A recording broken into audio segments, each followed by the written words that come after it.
दुलाराय ब्रह्म धर्म आइजो आफादनि जानानै दिनै बे सनितपुर जिल्ला धेकियाजुलियाव बे गुरु आफा जगेश्वरनि रुंसारि सानखौ खुंनायाव नुजाफैनो हानानै आं जोबोद गोजोननाय मोनदों।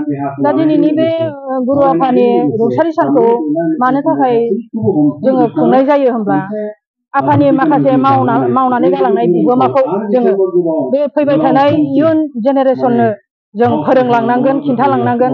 गुरु आफा जगेश्वरा मामोन बेखौ जों मिथिहोलांनांगोन। दिनै आफाया माबायदि धोरोमनि बेलायावल' नङा, जोंखौ बर' समाजखौनो थांनानै थानायाव माबोरै समाजनितिक बा राजनितिक बा धोरोम नितिकआव बोरै गोरोबनानै रायजो जालांनांगौ बेखौ जोंनो गुवारै फोरोंनानै होलांबाय। ओंखायनो जगेश्वर आफानि बे बिदिन्थिया बा मावनानै गालांनाय जोंनो फोरोंलांनाय बिदिन्थिया आगोर मोनै।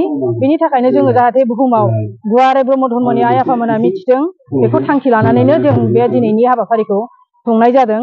सनितपुर जिल्ला ब्रह्म धर्म लाइमोन आफादा बेखौ आनसलिक अवाइसै बोसोरे खुंलांबाय थागोन होननानै थांखि लादों।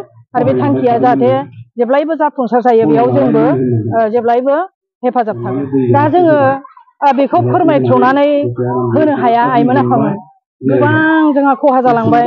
जेरै जोंहा ओरैबायदि सासे आध्यात्मिक गुरुमोन बियो जगेश्वर आफाया। गासैबो माने कुइसननि एन्सारा बिनियाव दंमोन। माने जोङो जाय धोरोमनि बाथ्राखौ मिथिनो लुबैनानै बिनि खाथियाव थांब्लानो जोङो गोसो गोरबोखौ गोजोननाय मोनोमोन। आरो बियो मा आयदानि सोमोन्दै मिथिनो लुबैदों बेखौ जोंनो रेबें रेबें फोरमायनानै होयोमोन। दा जोंहा गोबां खहा जाबाय। जों बे बाबा गोमोरलांनायाव जोंहा गोबां आद्रा थालांबाय बाबानि सिमाङा मावनो। दा बेखौनो जोङो बाबानि माखासे थालांनाय आद्रा खामानिखौ जाहाथे जोंनि फैबाय थानाय लाइमोनफ्रा मोजाङै बाहागो लानानै मावनो हायो। आरो जों बेयाव बिमा जानानै आइजोआ मोजाङै नोजोर होनानै जोङो बाबानि माखासे मावनानै गालांनाय खामानिफोरखौ नोजोर होनानै जोंबो लाइमोन आफामोनजों लोगोसे मदद होफानो हायो। बियो जाहाथे थांखिफ्राव सौहैयो बेखौनो जोङो बुंनांगोन। बाबानि रुंसारि जानायाव जोंहा माखासे सुख'हायै, जों बुंस'हायै जोंहा मावनांगौ आद्रा थालांनाय खामानिखौ जाहाथे इयुन जेनेरेसना मावनो हायो, बेयाव जोंबो आइजो आफादा मदद दं। आरो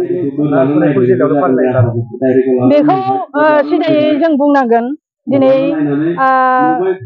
एसेग्राम माने सेन्ट्रेलाव गोहोम खोख्लैनो हायाखै आफानि बिदिन्थिफ्रा। दिनै जोङो सनितपुर जिल्ला, बेनिफ्राय लखिमपुर, बोखावै लखिमपुर जिल्ला, बेहाय बे मोननै माबायावल' जों खुंनाय जादों आरो मोननै जिल्लायावल' जोङो बेखौ। नेक्स्टआव जों बेखौ सेन्ट्रेलाव माने डिसिसन लादों, जों बेखौ सावरायगोन। माने जोङो एडुकेटिभआव बेखौ सावरायनायनि गेजेरजों पास खालामगोन। ओमफ्राय जों नाजागोन जे एसेग्राब जुदि जिउयै माहामै बाबाया धोरोमनि थाखाय नाजानानै गावनि जिउखौ गासिबो माने धोरोमावनो बियो बाउसोमनानै, गोजां बोथोरनि गोजांनायाबो बेखौ लाखिनो हायामोन, गरम बोथोरनि दुंखावनायाबो बेखौ लाखिनो हायामोन। ओरैबायदि प्रसाराव माने ओंखारोमोन आफाया।